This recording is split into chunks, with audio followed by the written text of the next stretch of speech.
Bonjour Olivier. Bonjour. Alors là tout à l'heure tu as fait une démonstration de ce qu'était un événement spastique, je l'appellerais comme ça. Ah Et, bah oui. et est-ce que tu peux nous expliquer un peu plus concrètement de quoi il s'agit Alors, concrètement, c'est la contraction réflexe du muscle. Donc, c'est ce qui fait râler tous les paraplégiques, c'est que on n'a pas le contrôle de nos jambes ou de nos abdos, et ou de nos abdos d'ailleurs, mais ils travaillent quand même, ils ont une activité. Et cette activité est liée à l'activité réflexe.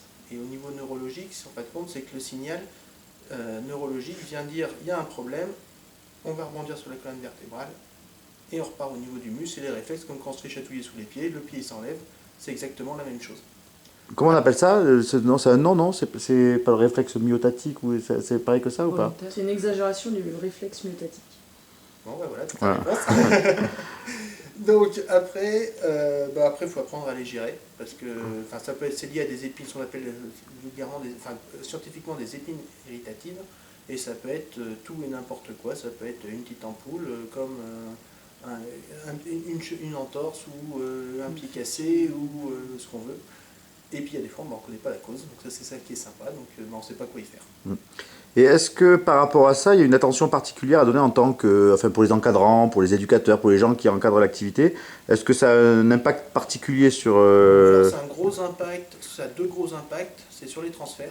Hmm. Parce que si on prend la contracture quand on est en plein vol, enfin moi ce que j'appelle le vol, c'est-à-dire quand j'ai les fesses pas posées entre deux supports, que ce soit un bateau ou même mon siège de voiture, hein, là il faut tout gérer sur les épaules pour éviter de se casser la figure. Donc c'est-à-dire qu'il faut essayer de les casser, enfin ce que moi j'appelle casser la contracture avant, c'est-à-dire on va tirer sur la chaîne musculaire pour plus qu'il y ait la contracture au moins à ce moment-là.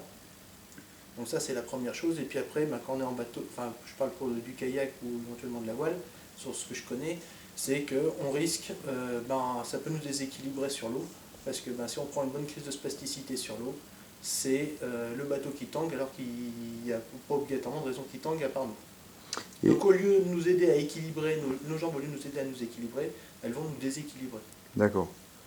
Et est-ce que c'est quelque chose que tu sens venir? C'est quelque chose que tu peux anticiper ou c'est quelque Alors il y chose en a qui que survient complètement Il y en a que je peux anticiper parce qu'à force de me connaître, je sais que là ça commence à tirer au niveau du ventre, donc si je fais l'imbécile, si je tire pas avant, ça va pas passer. Ou alors j'avais pas. Là, si j'arrive pas à faire ça naturellement, c'est que c'est les abdos qui se contractent et il faut se dire faut que je tire sur les muscles avant de vouloir faire quoi que ce soit parce que sinon c'est par terre à tous les coups. Et donc quel conseil tu donnerais finalement aux éducateurs par rapport à ça? Alors déjà, le premier conseil aux éducateurs, c'est de poser la question aux handicapés. Parce qu'en général, c'est eux qui se connaissent le mieux. Et donc en général, ils vont dire attention, j'ai des contractures, chez les gérés, si le handicapé dit chez les gérés, tu me laisses le temps, en général, ça se passe bien. Après, il faut quand même avoir un œil, parce qu'il y en a qui vont dire qu'ils savent gérer et qui ne sauront pas du tout gérer. Donc il faut quand même faire attention, mais globalement, les gens savent.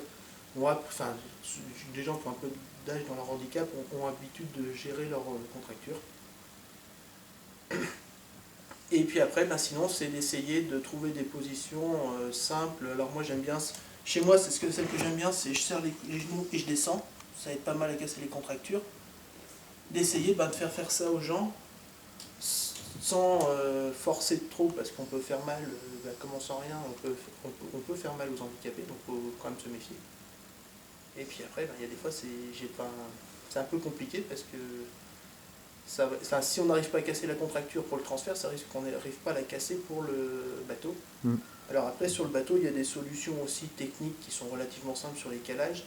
C'est d'essayer de ne pas laisser les jambes complètement à plat, mais de mettre un bout de mousse sous les genoux, parce que le fait d'avoir les genoux un peu pliés, on a tendance à casser les contractures. C'est pas du 100%, mais ça limite les risques. Ok. Est-ce que tu as quelque chose à rajouter Là, ou... comme ça, non. Non? Bah écoute, on te remercie Évidemment. pour cet apport et cette expérience. Merci beaucoup.